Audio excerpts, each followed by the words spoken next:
Olá pessoal, nessa videoaula eu vou explicar um pouquinho o material de estudo sobre o balanço patrimonial, que é a unidade 2 do nosso estudo, unidade 3, perdão, da nossa disciplina.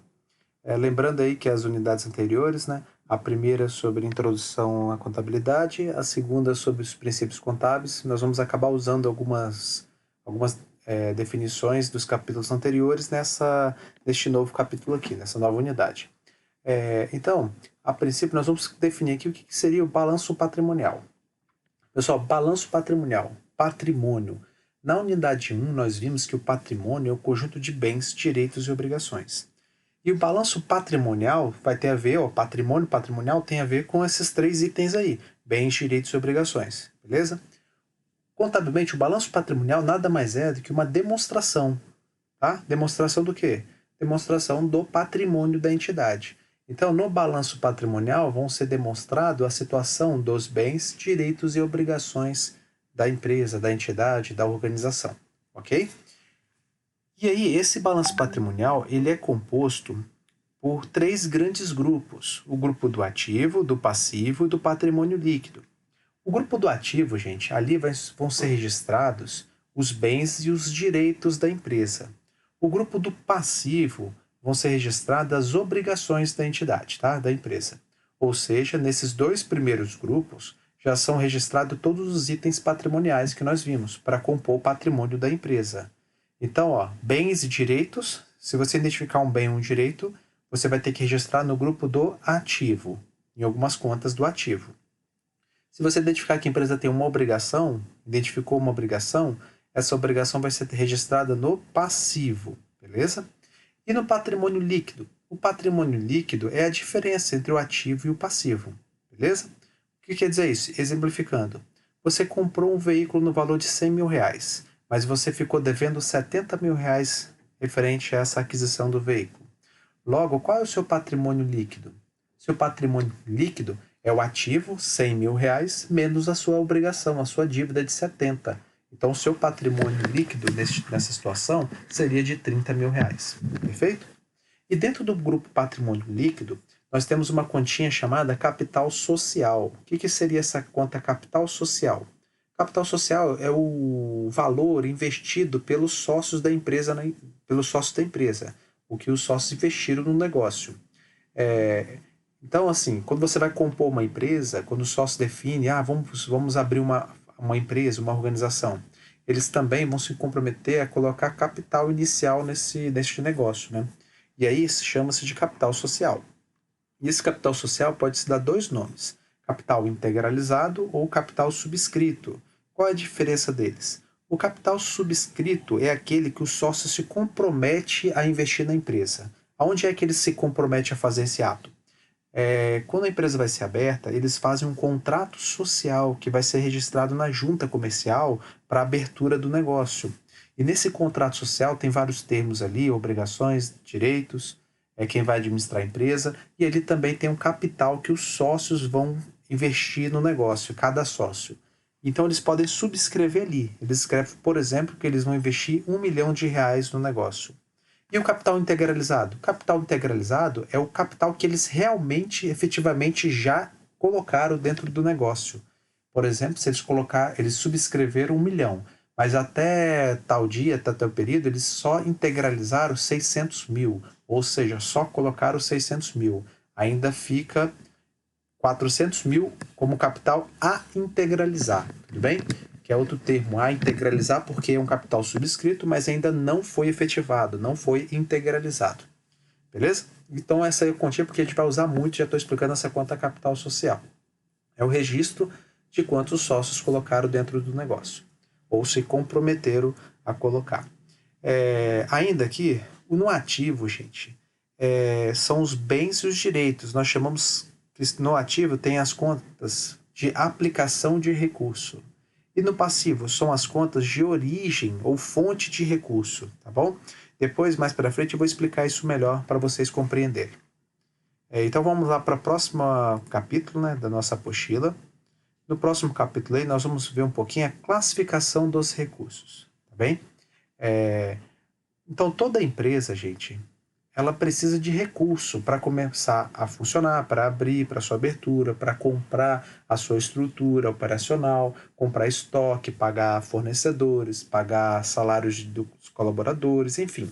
Ela precisa de recursos. E esses recursos, ele pode vir de duas maneiras, de duas formas. Do capital de terceiro da organização ou capital próprio dela. Tá bem? Qual a diferença entre o capital de terceiro e o capital próprio? Capital de terceiro é aquela que a empresa toma de terceiros, que não vem dela. Ou seja, quando ela vai num banco e pega um empréstimo. Isso ela está usando o capital de terceiros, tá vendo? Ela não é dela o dinheiro. Ela pegou emprestado e vai ter que remunerar esse dinheiro, vai ter que pagar no futuro, às vezes com uma taxa de juros, às vezes não, normalmente com uma taxa de juros. Essa taxa pode ser elevada, se você com relativa, né? Isso é relativo, mas pode ser mais alta, mais baixa. Então, esse é capital de terceiros. Tem outra forma também de pegar capital de terceiros que não é empréstimo, que nós conhecemos lá numa instituição financeira e pegar. Pode ser capital de terceiros quando ela compra um estoque a prazo. Ou seja, ela vai no fornecedor, ela pega seu estoque, ou pega qualquer item, um imóvel, ou um equipamento, enfim, uma máquina. Ela compra um item, mas a prazo. Isso quer dizer o quê? Que ela comprou o item, pegou aquele item, colocou na empresa e não pagou. Quem que financiou ela? O fornecedor. O fornecedor deu um prazo para ela. Seria praticamente igual a um empréstimo, né? Mas ele não pegou o dinheiro, ele pegou o produto e depois de um certo prazo que eles combinaram, ele vai e paga aquele produto. Isso também utilizou o capital do fornecedor, capital de terceiros, para adquirir o equipamento. Depois, quando girou, fez um capital de giro, fez recurso, foi lá e pagou esse fornecedor. Tá vendo? Então, ó, até o governo pode ser um fiador, né? Até o fiador não, pode ser um credor. O governo, quando ele tem os impostos, correto não, a gente poderia ter que pagar o imposto à vista. Mas o governo faz o seguinte, ó, apura o imposto e paga com um certo prazo de 15 dias, dependendo do imposto. Esse prazo é o governo que está financiando a gente. Então, é um capital de terceiros. O fornecedor, o salariado, o colaborador, ele não trabalha, ele poderia receber diariamente. Mas como é que funciona? Ele trabalha o mês inteiro e recebe lá normalmente no quinto dia útil do mês seguinte. Então, o período que ele não recebeu e trabalhou, ele está financiando a empresa. Entendeu? A lógica? Se ele está financiando, eu estou trabalhando com capital que deveria dar a ele. E o capital é do terceiro, é dele, porque ele já prestou serviço. Mas eu estou trabalhando com o dinheiro dele, estou girando o negócio. Quando chegar a data de vencimento da folha de pagamento, eu vou e pago ele. Tudo bem? Então, isso é capital de terceiros. Qual a principal vantagem aí do capital de terceiros, gente? A maior vantagem do capital de terceiro é conseguir ter o controle total da utilização do crédito que foi recebido de terceiro, sem interferência. Ou seja, o credor não poderá opinar ou controlar os negócios após oferecer o empréstimo. Isso aqui ele fica muito evidente quando a gente faz um comparativo com capital próprio. Mas o que quer dizer aqui? Quando você pega um empréstimo do banco, quando você pega esse empréstimo, na verdade você compra um item parcelado, então isso é a utilização de capital de terceiro. Geralmente o credor, quem prestou ou quem deu o prazo, ele não vai ficar te cobrando. Você vai usar o dinheiro, ele vai te cobrar só que você pague ele na data estipulada. Beleza, então ele não vai interferir na operação do negócio. Essa é a principal vantagem. Agora, e eu vou voltar aqui quando eu falar um pouco de capital próprio, tá? Agora, as principais desvantagens da utilização de capital de terceiros? A principal desvantagem aqui seria os juros. Quando você pega, dependendo do empréstimo, vai ter taxas de juros. E você vai ter que pagar, vai ter que remunerar. Isso pode ser muito custoso para o negócio, entendeu? A ponto de não compensar essa vantagem que é a falta de interferência do credor, entendeu? Então, isso pode ser uma desvantagem se os juros for alto, tá bom? E além disso, quando a empresa fica muito endividada, quando ela trabalha com capital de terceiros, é porque ela está muito endividada. Às vezes chega a tal ponto da dívida dela que assusta até os possíveis investidores, credores, não vão querer mais emprestar para ela, eles vão avaliar também o negócio conforme o grau de endividamento dela. Porque talvez o grau de endividamento seja tão alto, tão elevado, que isso já acende um alerta para as pessoas e avalia o seguinte, o analista, opa, essa empresa está tão endividada que talvez ela não consiga honrar com seus compromissos no futuro. Então eles começam a ficar com o pé atrás no negócio, Se for emprestar dinheiro novamente, vai emprestar com uma taxa mais alta, porque o risco é maior. Isso é uma desvantagem no caso da utilização de capital de terceiros, tá bom? Isso vai depender do nível. Capital de terceiro, por exemplo, se for só com fornecedor que não cobra juros, isso é bom.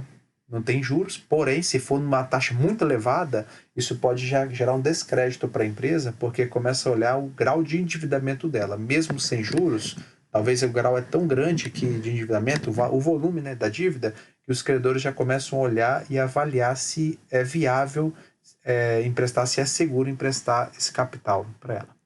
E o capital próprio, gente? Capital próprio, ele pode vir de duas formas. Ou dos sócios, que os sócios colocam o dinheiro na empresa. Esse dinheiro que os sócios colocam na empresa, ele entregou para a empresa. Esse dinheiro ele não é exigido no futuro. Ou seja, a empresa não vai precisar devolver o capital social. O que ela devolve é remuneração, que seria os dividendos, parte dos lucros para o negócio, do negócio para os sócios. Então, esse capital próprio pode vir dos sócios, lá aquele capital social, ou pode vir da própria operação da empresa, através dos lucros, né? Ela compra, vende com lucros, vai gerando capital para a empresa, ela vai multiplicando o capital. Esse capital é o capital próprio dela, tá bem? Então, e aí o capital próprio é o patrimônio líquido dela, ali que você vai encontrar o capital próprio dela. O capital de terceiros, onde você encontra qual o tamanho do capital de terceiros? Não é a dívida que ela tem, é o passivo dela.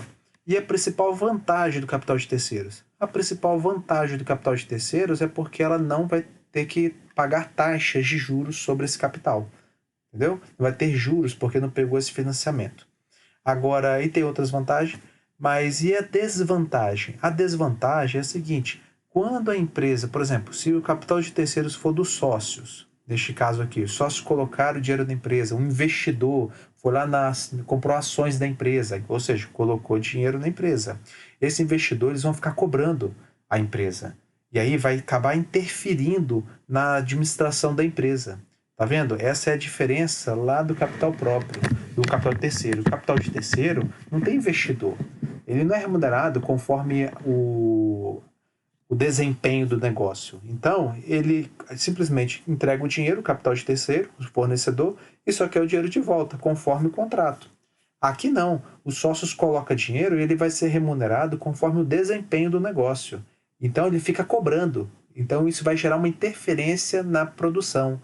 E aí acaba pode dar alguns problemas. Isso é uma desvantagem, no caso aqui, com a utilização de capital de próprio. E aí a empresa vai ter que avaliar, né, qual que ela vai trabalhar.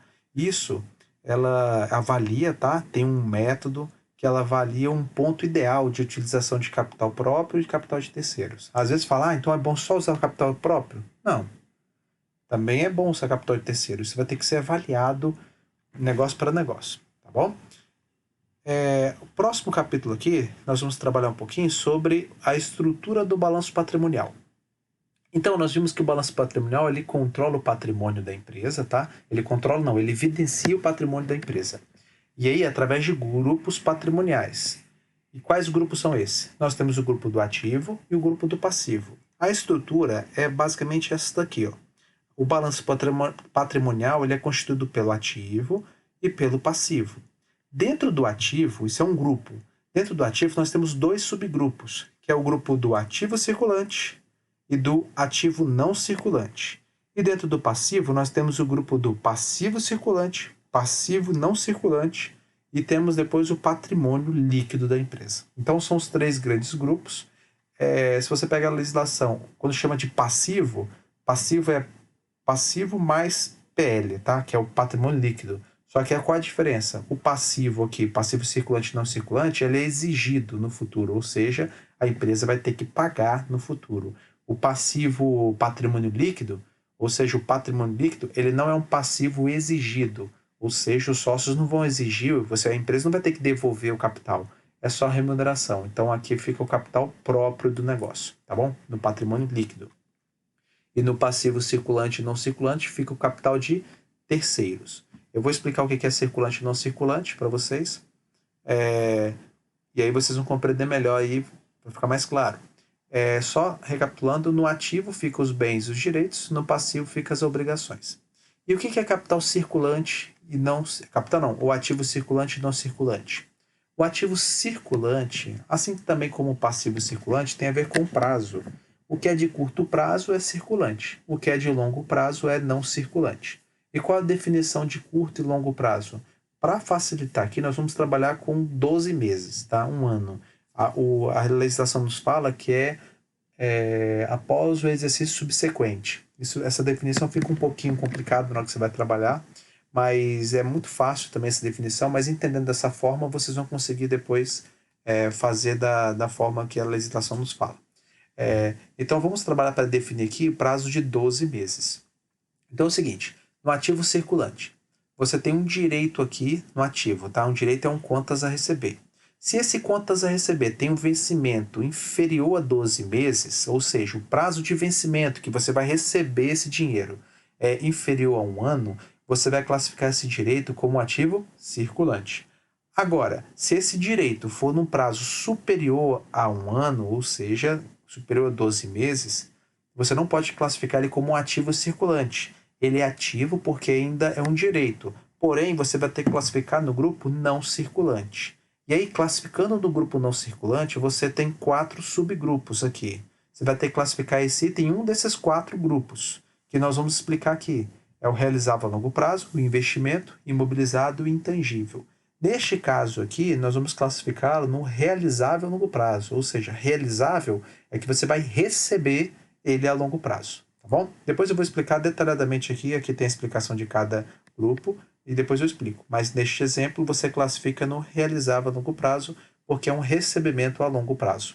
Agora, no passivo circulante, se você tem uma conta a pagar de curto prazo, ou seja, você tem que pagar essa conta com prazo inferior a um ano, você classifica essa conta como passivo circulante.